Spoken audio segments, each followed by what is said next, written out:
30 సెకండ్లలో ఏం జరుగుతుంది అన్న దాని మీద ఇప్పుడు మనం చర్చను చేపట్టాం. చర్చలో పాల్గొనేందుకు జన విజ్ఞాన వేదిక నుంచి టీవీ రావచ్చారు. అలాగే doctor V Harikumar, life coach and anti ageing analyst. ప్రస్తుతం వీళ్ళిద్దరు స్టూడియోలో ఉన్నారు, వీళ్ళతో మాట్లాడదాం. Good evening both of you. Harikumar గారు, ఫస్ట్ ఆఫ్ ఆల్ ఈ చావ్లా థియరీని చూసిన తర్వాత దీన్ని మనం ఏ దృష్టితో చూడాలంటారు? ప్రతి ఒక్కరూ తెలుసుకోవాల్సినటువంటివి రెండు విషయాలండి. Birth and death process. Okay, మధ్యలో ఉన్నదంతా కూడా ఎవ్రీబడి కెన్ ప్లే. ఎందుకంటే entry poll and exit poll of the life తెలుసుకోవడం అనేది ఒక మిస్టరీగా మనకు అయిపోయింది. మనం క్రియేట్ చేసుకోవచ్చు. బ్రహ్మంగారు సృష్టించిన భవిష్యత్తులో మనం బతకాల్సిన అవసరం లేదు, మనం బతకాల్సిన అవసరం లేదు. ఎందుకంటే మనకు కావలసినటువంటి భవిష్యత్తును మనం సృష్టించుకునేటువంటి స్థితిలో ప్రతి ఒక్కరూ ఉన్నారండి. బ్రహ్మంగారికి వీలైనటువంటి అలా చూడగలిగినటువంటి శక్తి మనకు లేదా? మనం ఉపయోగించుకోవడం లేదంటాను. నేనంటాను వీటన్నిటినీ కొట్టిపారేయాల్సినటువంటి అవసరం లేదు. ఎందుకంటే ఇది నమ్మకానికి సంబంధించింది.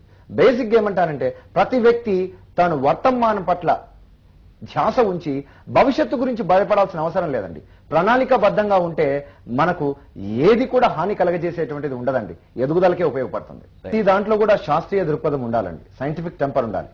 ఎందుకంటే ఎవరైనా ఎన్నైనా చెప్పి ఉండొచ్చు, కానీ దాన్ని మన యొక్క బుద్ధి వివేకం అనేటువంటిది ప్రస్తుత క్షణంలో దానికి తగ్గట్టుగా మనం ఆలోచించగలగాలి. ఇప్పుడు కాలజ్ఞానం కంటే నాకు తెలిసి, బికాజ్ ఐ రెడ్ కాలజ్ఞానము ప్లస్ ఆయన రాసిన ఆత్మజ్ఞానం రెండూ చదివానండి. దాంట్లో నాకు బాగా నచ్చింది ఏమిటంటే కాలజ్ఞానం అనేటువంటిది ఒకలాంటి భయాన్ని, ఒకలాంటి ఏదో ఒక నమ్మకాన్ని మూఢంగా తయారు చేస్తున్నట్లుగా అనిపిస్తుంది. కానీ వాస్తవానికైనా జీవన విజ్ఞానం గురించి, లైఫ్ సైన్స్ గురించి ఎక్స్ట్రాడినరీగా రాశాడు.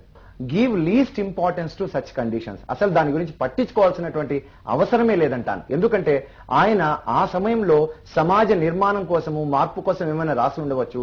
కానీ ఇప్పుడు ఎంతో కాలం మారింది.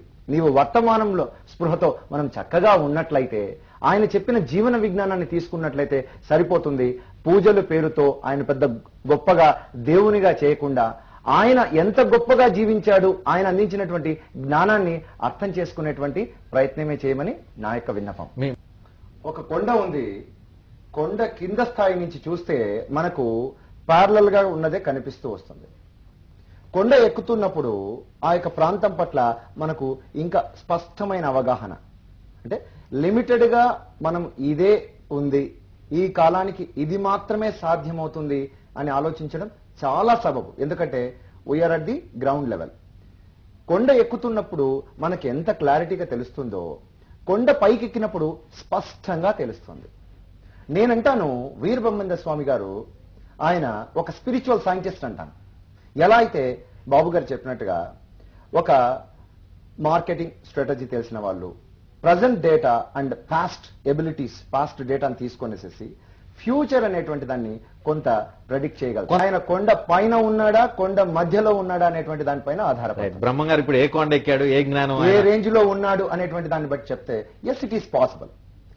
When time is an illusion, time అనేటువంటి దాన్ని చూడగలిగినటువంటిది, అంటే దాన్ని బియాండ్ వెళ్ళగలిగినటువంటి వారు చక్కగా చేయగలుగుతారు. ఇది నేను ఒక రీసెర్చ్ చేశాను పిల్లల్లో. ముఖ్యంగా మనమంటే అడల్టరేటెడ్ అడల్ట్ బీయింగ్స్, కలుషితమైనటువంటి వాళ్ళం.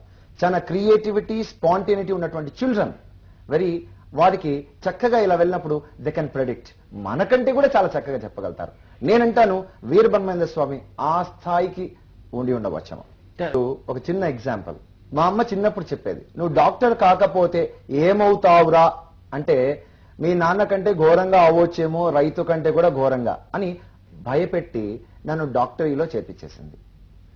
వాస్తవానికి ఈ కాలజ్ఞానం అంతా కూడా అప్పటి పరిస్థితులు సరి కాకపోతే ఇలా ఉంటుందని పైన చెప్పినటువంటి భయం మాటలే. కానీ ఆయన కాలజ్ఞానం కంటే ఆత్మజ్ఞానం, కాళికాంబ, హంస కాళికాంబ అని చాలా బ్యూటిఫుల్ గా చెప్పారు. అందరెందుకో కాలజ్ఞానం వైపు మాత్రమే మొగ్గు చూపుతున్నారు, కానీ అసలు జీవన శాస్త్రాన్ని వేమన మరి వీరు ఎంత బ్యూటిఫుల్ గా మనకు అందించారో దాని మీద శ్రద్ధ చూపాలంటారు. ఇలా జరగడం అనేటువంటిది ఆయన ప్రెడిక్ట్ చేయగలిగాడంటే it is very very possible for everybody అండి. ఇప్పుడు ఈ కాలజ్ఞానం గురించి అంతా ఎవరు నమ్ముతారంటే, ఎవరు విశ్వసిస్తారంటే భవిష్యత్తు గురించి ఆలోచించేటువంటి వారు మాత్రమే దీన్ని టేకప్ చేస్తారండి. ఎందుకంటే పాస్ట్ లో ఇలా జరిగింది, ఇందిరమ్మ రాజ్యం వేలింది, గాంధీ అనేటువంటి వారు పుట్టి ఏదో స్వాతంత్రం తీసుకొస్తారు. ఇవన్నీ జరిగిన దాన్ని బట్టి మనము నమ్ముతూ భవిష్యత్తులో ఇలా జరుగుతున్నాయని భయపడాల్సిన అవసరం లేదండి. ఎందుకంటే వారు చెప్పిన యొక్క ముఖ్య ఉద్దేశం నేనేమనుకుంటానంటే, ఈ కాలజ్ఞానం పట్ల ఒక అవగాహన, ఒకవేళ అది నిజమైతే కాలజ్ఞానం పట్ల అవగాహన పెంచుకొని వర్తమానంలో జీవించు. నేను ఒక టైం ట్రావెల్ స్పెషలిస్ట్ గా ఏం చెప్తానంటే, భవిష్యత్ అనేటువంటిది మన చేతుల్లో ఉంటుందండి, మనం సృష్టించు.